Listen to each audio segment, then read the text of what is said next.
모든 죄와 허물을 다 용서하시고 우리 속에 악한 것들이 제거되게 하시며 성령의 불로 날마다 태우시사 성령의 강력한 인도하심 속에 하나님을 인식하며 살아가는 저희들 되게 하여 주시옵소서. 방방곡곡 예배드리는 모든 교회 위에 하나님 임재하시고 오직 하나님만 영광받아 주시옵소서. 부족한 자가 섰으니 제단의 권세와 능력으로 붙잡으시고 오직 살아계신 아버지 하나님의 말씀만 가감없이 선포할 수 있도록 붙잡아 주시옵소서. 예수님의 이름으로 기도합나이다. 아멘. 할렐루야. 네, 감사합니다. 오늘 본문 말씀은 다윗이 이제 예루살렘 성에 들어와서 통치를 하는 가운데 자기가 이제 그동안 힘든 모든 일들을 다 뒤로 하고 왕궁에서 이제 가만히 통치만 하면 되는 그런 상황 가운데 가만히 생각해 보니까 자기는 이제 안정적인 자리를 찾았는데 가만히 보니까 하나님의 법궤가 한쪽 구덩이에 있는 것 같은 그런 느낌이 들었습니다. 휘장 가운데 있다고 한 것으로 봐서 딱히 어디다 둘 바가 없었던 것이죠. 하나님께서는 광야에서 성막 가운데서 역사하셨고 또 그리고 법궤를 통해서 이스라엘 백성들이 많은 축복을 받기도 했습니다. 그러는 가운데 다윗의 생각에 아무래도 안 되겠다 생각해서 나단 선지자와 이런저런 의논을 하게 됩니다. 하나님의 법궤가 저렇게 휘장 뒤쪽에 있는데 휘장 안에 있는데 저걸 어떻게 좀 그래도 성막으로 우리가 광야에서 있었는데 이제는 나라가 안정되었으니까 좀 저 법궤가 있을 만한 성전을 지어야 되지 않겠는가 이런 이야기가 할 때 나단 선지자가 그 뭐 왕 좋은 대로 한번 해보십시오 라고 이렇게 말합니다.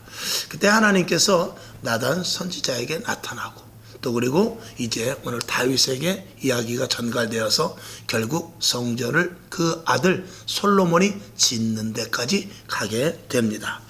오늘 여기서 우리가 분명히 알 것은 이 성전을 건축하려는 이 마음이 다윗에게 생겼다라는 것이죠. 우리는 하나님 중심으로 산다고 하지만 하나님에 대한 관심이 조금 작을 때가 있습니다. 오늘 이 다윗은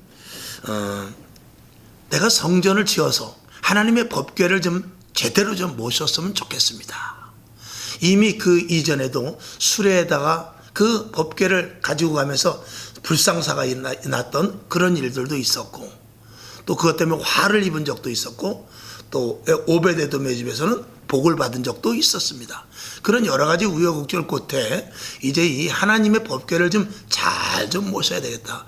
그러려면 어떤 거처가 필요하다 이거죠. 그래서 이제 성전을 짓기로 나름대로 했는데 그것이 하나님이 보시기에 너무나 기뻤던 것입니다. 오늘 본문 보게 되면은 7절을 보게 되면은 내가 언제 너희들에게 성전을 져달라고 했느냐? 내가 너희들에게 백향목으로 멋지게 지어서 내 법궤를 거기다 놓게 해서 나를 굉장히 도드라지게 아주 이렇게 위대하게 그렇게 해달라고 너희에게 말한 적도 없고 또 너희 역시도 나한테 그렇게 해준다고 하는 그런 지파도 없었다. 근데 네가 그 말을 하니까 참 마음이 내가 기쁘다라고 이렇게 오늘 성경은 말하고 있는 것입니다. 하나님은 전혀 생각지도 않았던 일입니다. 근데 다윗이 그 마음을 갖게 하셔서 하나님을 기쁘시게 하는 오늘 이 장면을 보면서 은혜를 좀 나누고자 하는 것입니다. 여러분, 상대방에게 관심을 가지십시오. 상대방에게 관심을 가지십시오. 하나님은 괜찮다고 했지만 하나님은 우리는 그저 모든 것들을 우리에게 공급해 주시는 분이기 때문에 하나님이 어떤 생각을 품고 있는 것을 생각하지 못할 때도 있어요. 좀 우리가 좀 한쪽 측면에서 본다면 하나님도 외로우실 수 있습니다. 이 높은 자리에 올라갈수록 외롭고 그리고 고독한 자리가 될 수 있습니다. 물론 하나님은 그런 분은 아닙니다. 여러분, 우리가 이렇게 평범하게 사는 사람들은 뭐 힘들면 속상하면 성질도 내고 또 함께 나누면서 이런저런 조잘조잘 남의 흉도 보고 이렇게 이야기하지만 이 높은 자리에 관직에 올라갈수록 그러지 못합니다.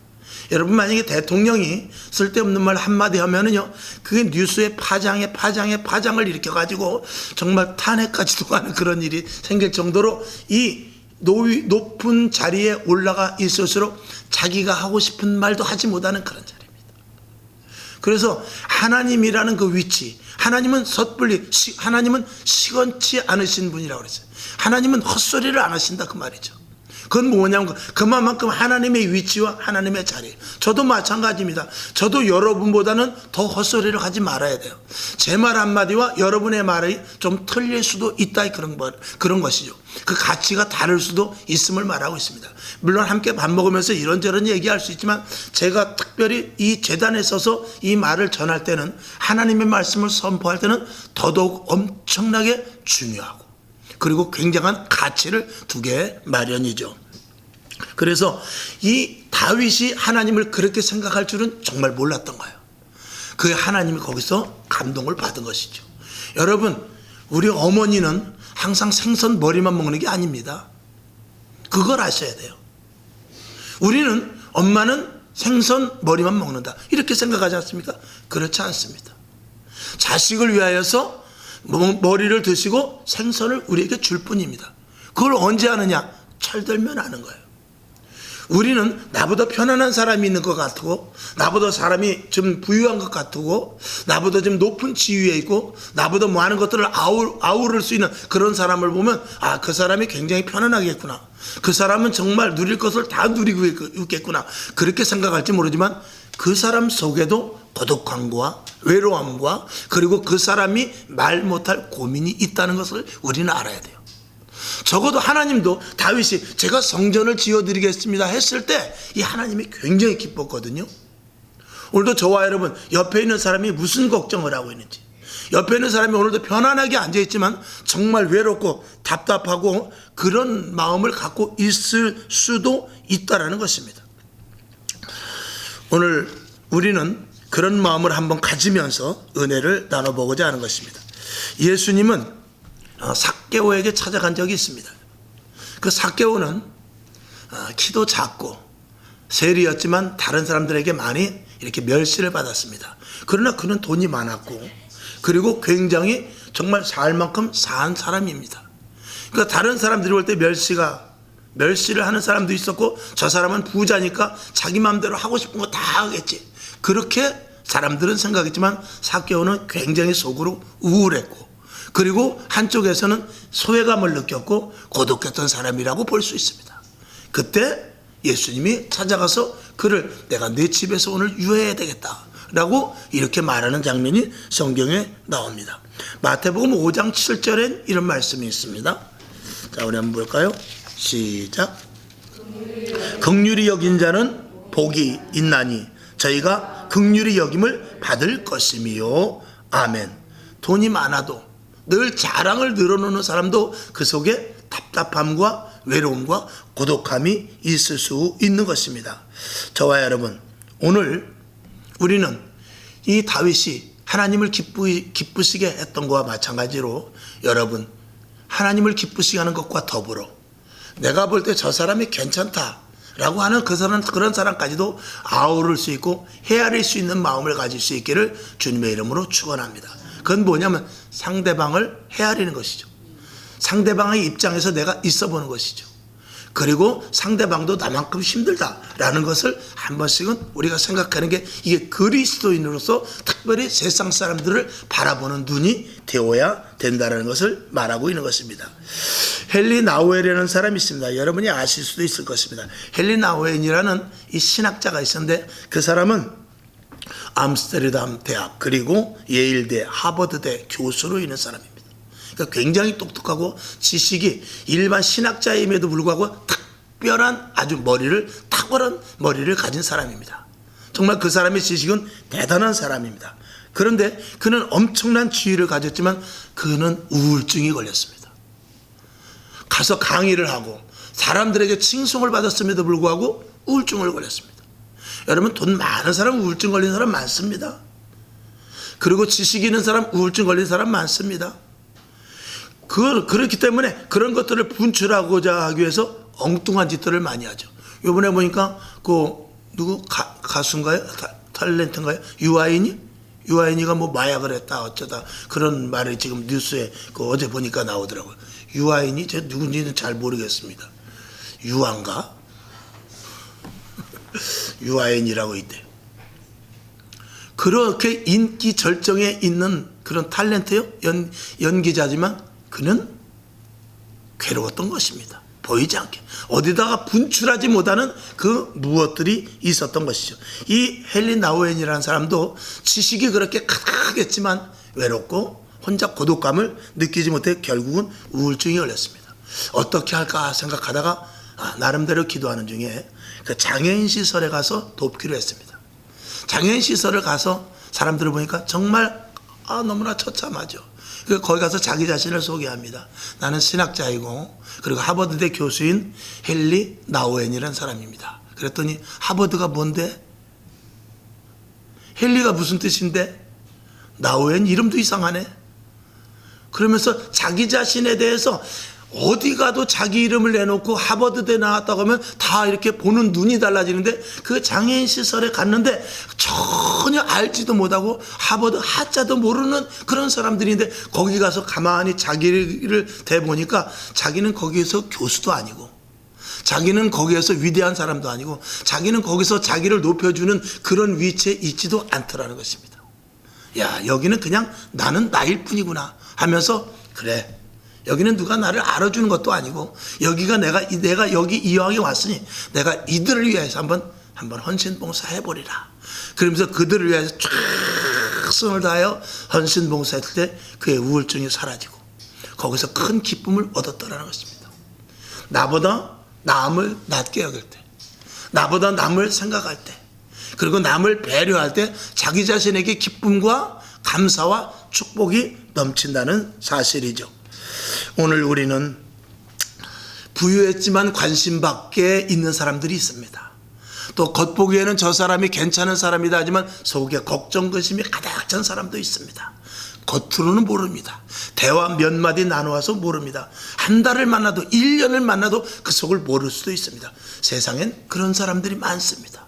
우리는 그들에게 가서 복음이라는 약을 가지고 복음이라는 신약과 구약을 가지고 그들의 심령 속에 들어가서 그들을 구원시키는, 그들을 하나님 앞으로 와서 온전한 인간으로서의 가치를 갖게 하는 그 일을 저와 여러분이 해야 될 줄로 믿습니다. 여러분 옆에 있는 사람을 보십시오. 걱정 없는 것 같지만 걱정이 다 있습니다. 옆에 있는 사람 아무 무탈한 것 같지만 마음속에 많은 답답함을 가지고 있는 그런 사람들이 옆에 있을 수 있습니다. 우리 한번 그런 의미에서 우리 옆에 사람에게 한번 힘내세요 한번 말해봅시다. 옆에 사람에게 힘내세요. 힘내세요. 아멘. 걱정 있으면 말씀하세요. 한번 해보세요. 걱정 있으면 말씀해보세요. 제가 기도하겠습니다. 그리고 평범한 것 같지만 제가 기도할 제목이 있을 수도 있을지 모르니까 기도하겠습니다. 이런 의미에서 제가 기도하겠습니다라고 말씀해 주십시오. 여러분, 사람 속은 정말 알 수 없습니다. 표면이 다가 아닙니다. 그 이면 속에서부터 계속해서 그 보이지 않는 어떤 갈등과 그리고 보이지 않는 이 내면의 구조가 사람마다 다 다르게 마련입니다. 여러분, 위로의 말 한마디가 한 사람을 살릴 수도 있다는 사실을 저와 여러분이 알아야 되는 것이죠. 어떻게 보면요, 이 가장 나쁜 사람은 절도나 강도범보다 이 무관심한 것입니다. 부부간에도요, 이 무관심한 것, 이거 보통 일이 아닙니다. 지금은 뭐 부부간에도 예수 믿는 사람들은 아무래도 그럴 확률이 적지만 부부간에도 무관심한 사람이 많죠. 남편은 남편, 아내면 아내. 그냥 한 침대에 누워 있어도 마음이 다른 데가 있고 서로 외롭고 서로 나한테 뭘 해주기만 바라는 그런 마음 가운데서 부부지만 부부가 아닌 그런 가족이 그런 부부가 얼마나 많은지 모릅니다. 남편은 아내를 모르고 아내는 남편을 전혀 모릅니다. 자식이 부모를 모르고요, 부모가 자식 마음을 하나도 모르고 자식이 역시 부모 마음을 전혀 헤아리지 못하는 그런 세대가 지금 세대입니다. 여러분, 한번 그 커튼을 젖히고 이 커튼을 젖히고 상대방의 마음속을 들여다볼 수 있는 그런 마음의 인지함을 가질 수 있기를 주님의 이름으로 축원합니다. 그런 것들도 자꾸 훈련되고 사람의 눈을 보면서 대화 속에서 또 그리고 관심을 갖는다면 내가 그 사람 속을 모른다 할지라도 깊은 대화 속에서 상대방이 나에게 걱정 있는 것을 이야기해 줄 수도 있고 흉어물이 없음으로 말미암아서 답답한 일들을 나에게 이야기해 줄 수 있고 그러면서 서로 교제를 하면서 그런 이야기를 하면 상처와 나의 아픔과 답답함이 얼마 다소간이라도 풀어진다면 거기에서 내가 이제 여기서 벗어나면 우울증 간다. 여기서 벗어나면 내가 한강으로 간다. 여기서 벗어나면 내가 저 옥상으로 올라간다. 그런 지경에 도달하기 전에 그 대화 한마디를 통해서 거기까지 가다가 다시 한번 생각하는 그런 본연의 자세로 돌아올 수 있는 그런 일이 생길 수 있기 때문에 그렇습니다. 이게 예수 믿는 사람 마지막 때 이제 그리스도인이 해야 될 일인 줄로 믿습니다. 먹을 것이 많습니다. 놀러 갈 때도 많습니다. 지금 호화롭고 호화찬란하며 그리고 가상세계 그리고 인터넷 유튜브 이런 데서 보고 듣고 먹고 이런 것들이 얼마나 많은지 모릅니다. 그러나 그런 가운데서도 이 심령이 피폐한 사람, 마음이 사그러진 사람, 그리고 마음이 괴로워서 누구한테 말 한마디, 여러분 지금 누구한테 말해봐야 듣지도 않습니다. 누구한테 걱정 얘기해봐야 안 됐네 그러면 그만이야. 정말 그걸 보듬어주고 안으면서 어떻게 하지? 내가 지금 기도해 줄게. 나는 돈은 없지만 내가 무엇을 해줬으면 좋겠는가? 이렇게 말하는 사람이 지금 없는 그런 시대입니다. 남이 죽든지 말든지 아니 그것이 어떻게 보면 이런 아파트 같은 세대에서부터 생겨난 것이죠. 옆집에서 사람이 죽어도 언제 죽었는지 아느냐 냄새가 나야 알 그런 시대에 우리가 살고 있죠. 조금만 더 관심을 가지고 옆집에 내가 먹을 것이 있어도 나눠줘서 먹을 수 있는 그런 사람. 여러분 지금 옆집에 떡을 가지고 주면 받지도 않아요. 그런 시대입니다. 그러나 왜 받지 않습니까? 그만큼 무관심하기 때문에 그렇거든요. 그러나 받는 사람이 있으니 이미 그전부터 엘리베이터에서 인사하고 시장 같이 가면서도 얘기 나누고 그런 사람은 먹을 것 있으면 갖다 주면 받습니다. 왜 안 받습니까? 저 사람과 나와의 적대 관계가 있기 때문에 전혀 대화도 해보지 못하고 옆집에 사람이 산다 할 때도 저는 뭐 혹시 강도 아닌가? 왜 우리 집에 택배가 이상하게 없어진 것 같지? 이런 생각으로 가득 찰 때는 옆집에서 떡을 가지고 가도 그 떡을 못 먹는 거예요. 그러니까 그러기 전에 우리가 먼저 서로 마음을 소통을 하면서 인사하고 서로 웃으면서 그리고 서로 엘리베이터든지 밖에서 되든지 인사하는 것 이런 것들이 굉장히 중요하다고 생각합니다. 이걸 누가 해야 되느냐? 마지막 때는 그리스도인들이 해야 되는 것입니다. 하나님은 좀 이제 다른 차원으로 넘어서 하나님은 아까 서두에 말씀을 했듯이 외로웠을지도 몰라요. 저와 여러분 하나님께 기도하는 것이 무엇입니까? 다 구하는 것이죠. 그리고 조금 차원 있는 기도할 때는 하나님의 음성을 듣는다. 아주 또 이러는 기도입니다. 그런데 하나님의 뜻을 헤아리는 기도는 저와 여러분 얼마나 합니까? 하나님이 지금 어떤 의도를 가지고 하나님이 지금 이 세상을 어떻게 보실까? 하나님이 죽어져가는 영혼들을 어떻게 보고 계실까? 하나님이 지금 저 자살하는 사람을 어떻게 보고 계실까? 하나님이 지금 전쟁 속에 있는 저 폐허 속에 지금도 저 터키에서 지진이 났습니다만 지진 속에서 신음하면서 뭐 100몇 시간 만에 지금 구출한 사람이 있다고 그래요.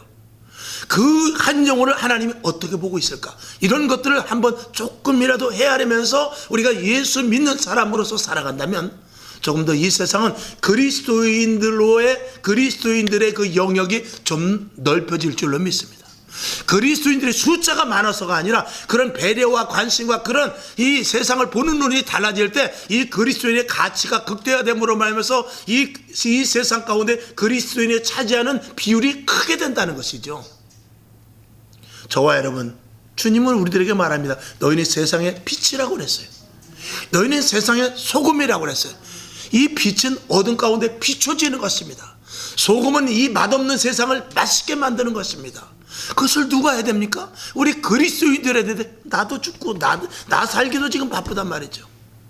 나 하나도 추스리지 못한단 말이죠. 그러나 여러분 돈이 있어서 남을 도와주는 것이 아니라 힘이 있어서 남을 도와주는 것이 아니라 내가 입이 말을 제대로 못해서 남에게 배려 한마디 못하는 것이 아니라 안 하는 거지요. 왜?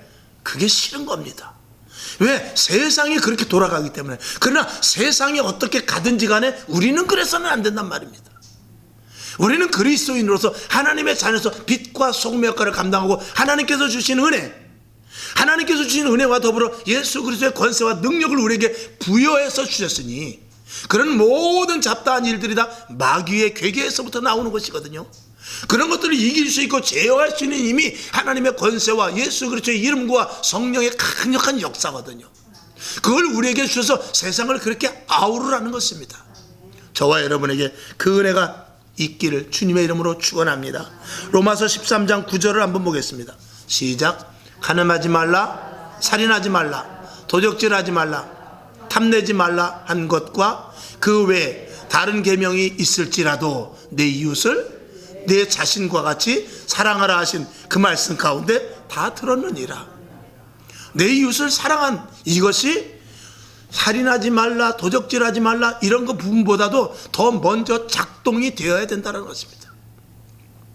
오늘 그리스도인으로서 다시 한번 생각해보는 저와 여러분 될 수 있기를 주님의 이름으로 축원합니다. 오늘 다윗은 하나님께 놀라운 축복을 받습니다. 하나님의 그 뜻을 한번 헤아렸는데 하나님이 주시는 복이 너무나 컸어요. 내 나라를 견고케 해주신다고. 오늘 본문의 제목과 마찬가지, 설교의 제목과 마찬가지로 9절에서 보면 너를 존귀케 만들어주세요. 너를 존귀하게 해주겠다. 지금까지도 다윗 하면 어떻습니까? 이스라엘의 왕 중에 왕이요, 완전히 킹 데이비스, 아주 왕 중에 왕. 정말 다윗 왕이지만 일반 왕이 아니라 대왕이죠. 대왕, 그레이트. 11절에 보게 되면 이제 너의 모든 대적에서 벗어나서 평안과 그리고 해함이 없도록 주님께서 지켜 보호해 주시겠다고 하면서 또한 내 집을 온전케 해주신다고 그랬어요. 여러분, 다윗을 존귀케 하고 존귀함을 받을 수 있게 하고 그리고 모든 대적에서 벗어나게 하고 그리고 평안케 해주시며 내 집을 온전히 세워주시겠다는 놀라운 축복이 있습니다. 그리고 12절에 보면 내 몸에서 난 자식이 계속해서 이스라엘이라는 나라를 이끌고 가며 그리고 내 자식을 통해서 성전을 결국 건축해 해 주겠다라고 이렇게 놀라운 축복을 주시는 것입니다. 지금도 여러분 성경을 보면 알지만 모든 것들이 다윗의 대로부터 이어져 가고 있습니다. 이게 하나님께서 의도하신, 그리고 오늘 이 사무엘하 7장에서 주신 하나님의 축복의 말씀이 그대로 약속으로 이어져 가고 있다라는 사실이죠. 이 하나님의 축복의 비결 속에서 우리가 조금 더 한 걸음 들어가 보니까 하나님이 이 다윗에게 준 축복의 근본 원인은 뭐냐면 성전을 사랑했던, 그 성전을 사모했던 그 다윗에게 주신 축복이었다라는 것입니다. 저와 여러분, 이 하나님은 성전 짓는 것을 굉장히 기뻐했던 모양입니다. 이미도 하나님은 성막을 통해서 하나님이 하실 일을 다 하셨어요.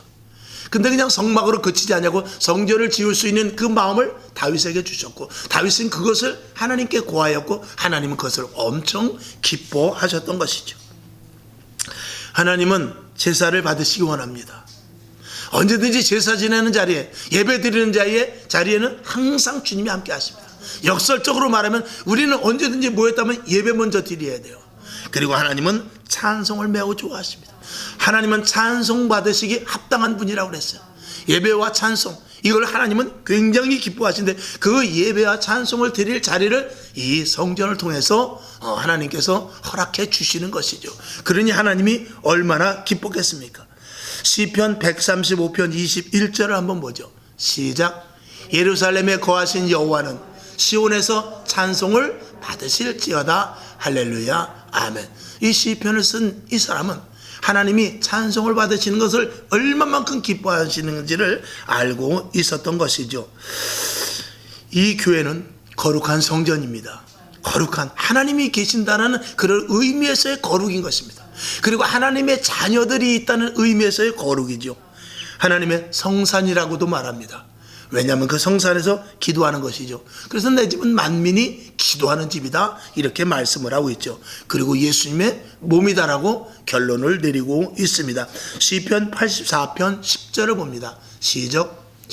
주의 궁정에서 한날이 다른 곳에서 첫날보다 나은즉 악인의 장막의 거함보다 내 하나님 문지기로 있는 것이 좋사오니 아멘.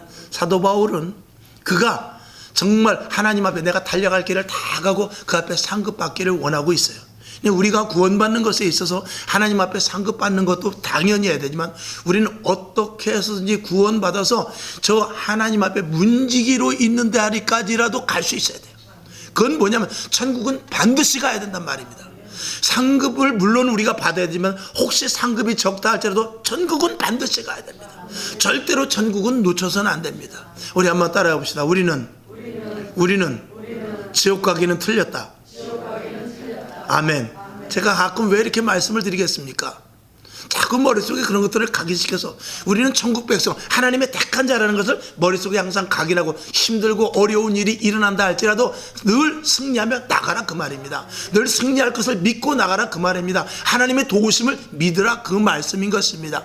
그리고 오늘 결론으로 말하면 한 걸음 더 나가서 하나님이 기뻐하시는 일이 무엇인지에 대해서 여러분이 생각을 한다면 하나님은 저와 여러분에게 큰 복을 주실 줄로 믿습니다. 이 땅은 교회를 말살하려고 또 교회를 무시하고 그리고 교회를 계속해서 축소시키려고 하고 있습니다. 하나님이 기뻐하신 일을 못하게 하는 것 누구 하는 것입니까? 마귀가 하는 마귀의 괴계지요. 교회만 없으면 이 땅은 마귀 천지가 되는 것입니다. 교회만 없으면 이 땅은 사단의 놀이터가 되는 것이거든요. 그래서 어떻게 해서든지 교회를 축소시키고 교회를 약화시키고 교회의 가치를 없애려고 하는 것이 마귀의 기막힌 괴계인 것입니다. 주님은 그래서 음부의 권세가 틈타지 못하는 마귀를 능히 이길 수 있는 권세를 이 교회에게 주신 것입니다. 그러니까 마귀는 싫어할 수밖에 없죠. 그러나 그 음부의 권세가 틈타지 못하기 위해 우리는 주님이 기뻐하시는 교회가 무엇인지 알고 그대로 주님이 기뻐하시는 교회를 세워 나가야 되는 것이죠. 주님께서는 베드로에게 말했습니다. 내 교회를 세워라. 베드로뿐만이 아니라 모든 제자들에게 말합니다. 내 교회를 세워라. 사도 바울에게도 말합니다. 내 교회를 세워라. 이방에까지 가서 교회를 세워라. 계속해서 말씀을 하고 있는 것입니다. 다윗은 하나님이 기뻐하시는 성전을 세우길 원했고 그리고 하나님이 기뻐하셨습니다. 자, 다윗이 정말 하나님 보시기에 가장 기쁘다라고 말한 성경 대목이 바로 사도행전 13장 22절을 보면 그 내용이 기록되어 있죠. 시작. 패하시고 다윗을 왕으로 세우시고 증거하여 가라사대 내가 이새의 아들 다윗을 만나니 내 마음에 합한 사람이라 내 뜻을 다 이루게 하리라 하셨더니 아멘. 부모와 자식이 마음이 합해야 돼요. 하나가 돼야 됩니다. 교회 안에서 주의 종과 성도가 하나가 돼야 되죠. 하나님과 우리가 마음이 합해야 돼요. 마음이 합해지지 않으면 그래서 우리가 하나님의 뜻을 알아야 되고 그리고 하나님께서 요구하시고 우리가 왜 자꾸 우리가 순종 교회 와서 하나님 말씀을 순종하라 자꾸 그러냐면 하나님의 뜻을 우리가 제대로 모르기 때문에 순종하라는 거예요. 하나님의 뜻을 알면 우리가 알아서 순종을 하죠. 근데 하나님의 뜻을 모르기 때문에 계속해서 순종하라 명령을 하시는 것입니다. 우리가 이 다윗과 같이 하나님이 기뻐하실 일이 무엇일까? 어떻게 해야 내가 하나님이 좋아하실까? 어떻게 하면 하나님이 이 방향에서 가장 기쁜 쪽으로 나를 이끌고 가실까? 이런 것들을 항상 생각하는 게 이제 우리의 기도여야 되고요. 다윗은 그런 일에 대하여서 하나님 보시기엔 너무나 흡족했기 때문에 하나님은 너는 내 마음에 합한 자다. 여러분 자식이 있어도요 부모 마음에 합한 자가 있고요 부모 마음과 다른 자가 있습니다. 여러분이 여러분 부모에게 마찬가지 한번 생각을 해보십시오. 나는 우리 부모와 마음에 합한 자인가? 나는 우리 부모와 마음이 다른 자인가? 부부간에도 마찬가지입니다. 내가 아내의 마음에 드는가? 내가 내 남편의 마음에 드는가? 내 친구의 마음에 드는가? 이런 것들을 이거는 누가 나에게 해주고가 아니라 서로 그런 것들은 내가 배려하면서 그 상대방을 배려하고 나보다 남을 낮게 여기라는 그 예수님께서 주신 말씀대로 우리가 한다면 우리는 이 세상은 시끄럽지 않을 것입니다. 교회도 시끄럽지 않을 것입니다. 가정도 평화가 깃들게 될 것입니다. 교회를 세우기 위하여 오늘 성경 본문을 통해서 해야 될 일 몇 가지를 한번 보겠습니다. 교회는 거룩한 교회로 세워가야 됩니다. 즉 다시 말해서 법궤를 어디에다 모실까를 생각했던 것과 마찬가지로 교회는 거룩해야 되죠. 그래서 교회는 거룩하고 성결한 신부와 같은 가치 있는 성도들이 있어야 그게 진짜 교회인 것입니다. 우리 안에 주님이 성령님이 계시지 않습니까? 우리는 성전이 아닙니까? 우리와 같은 성전된 자들, 우리 안에 성막이 있는 듯한 그런 모습의 교회가 되어야 될 줄로 믿습니다. 그 다음에 신령과 진정의 예배를 드리도록 해야 됩니다. 이 교회 안에서 엉뚱한 소리 나면 안 됩니다. 오직 하나님의 영으로 충만. 마치 이사야가 성막을 들여다봤을 때 거기서 정말 하나님의 그 향이 나듯이 오늘 이 교회에도 여기서 나오는 모든 말, 생각, 행동, 계획, 이것은 오직 예수, 오직 하나님, 오직 하나님께 영광, 오직 용서, 사랑, 은혜, 축복, 헌신, 봉사, 이런 것들로만 이 안에 가득 차야 됩니다. 아멘. 그래야 우리가 드려지는 예배가 신령과 진정의 예배가 되는 것이죠. 다윗은 그런 것들을 원했던 것입니다.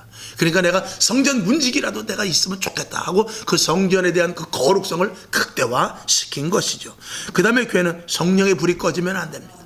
절대적인 것이죠. 성령님이 교회 감독자이시기 때문에 성령의 불이 꺼지면 감독자이신 성령님은 마음이 아파하게 될 것입니다. 그리고 성령님이 떠나게 될 것이죠. 그 다음에 교회는 기도가 쉬지 말아야 됩니다. 내 집은 만민이 기도하는 집이라고 그랬습니다. 하나님께서 아주 정의를 했습니다. 내 집은 만민이 기도하는 집이다. 이 기도가 더 중요시 부각돼야 되는 것은 오순절 마가의 다락방에서 그 오순절 마가의 다락방에서 기도를 통하여서 교회가 탄생됐기 때문에 그래요. 거기서 열흘 동안 전혀 기도에 힘썼다고 그랬어요. 그리고 그들이 성령을 받아서 기도의 모체가 된 것입니다. 그러니까 기도는 교회의 걸음이요, 뿌리가 되는 것입니다. 기도가 없는 교회는 뿌리가 흔들리는 거예요. 기도가 없는 교회는 걸음이 들어가지 않는 밭과 똑같습니다. 겉보기에는 멀쩡할지 모르지만 이미 속에서부터 쓰러져 가고 있다는 사실을 알아야 되죠. 그래서 우리 교회는 기도가 멈추면 절대로 안 된다는 것을 다시 한번 아울러 말씀을 드립니다. 하나님은 오늘도 교회를 사랑하는 자들을 찾고 계십니다.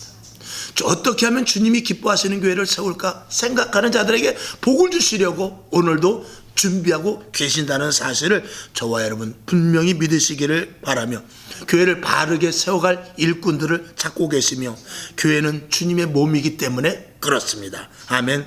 여러분, 하나님 마음에 합한 자 다윗과 같이 교회를 더 사랑하고 바로 세우며, 그리고 헌신할 때 오늘 다윗에게 주셨던 축복이죠. 존귀케 되는 자, 대적에게서 벗어나는 평안, 그리고 여호와께서 그 집을 지켜주신다고 그랬어요. 그리고 자녀들을 통한 대대의 복을 주님께서 주신다고 했습니다.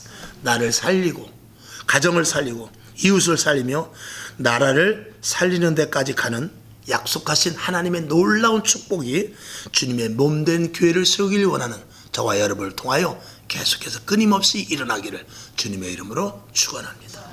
하나님 아버지 감사합니다. 오늘도 다윗이 하나님 마음에 합한 자라고 했습니다. 그 합한 자 속에는 네가 내 마음을 어떻게 그렇게 잘 아느냐 라고 말한 그 하나님의 정말 기쁨이 다윗에게 축복으로 내려오셨습니다. 전무후무한 축복을 받았던 다윗, 오늘 그 복은 오늘 교회를 세우고 성전을 사랑하는 자에게 그대로 주실 것입니다. 이것을 믿게 하여 주시옵소서. 이것을 믿게 하여 주시옵소서. 이것을 명심하게 하여 주시옵소서. 하나님이 우리를 부르신 것은 구원과 교회 세우는 일입니다. 이 두 가지가 주님 오시는 그날까지 계속해서 연결이 되는 것은 온전한 교회를 통한 것임을 우리가 알고 하나님이 기뻐하시는 온전한 교회를 세워나가는 믿음의 종들 되게 하여 주시옵소서. 거기에 걸맞는 다윗의 축복이 오늘 임하게 하소서. 예수님의 이름으로 축복하며 기도합나이다. 아멘.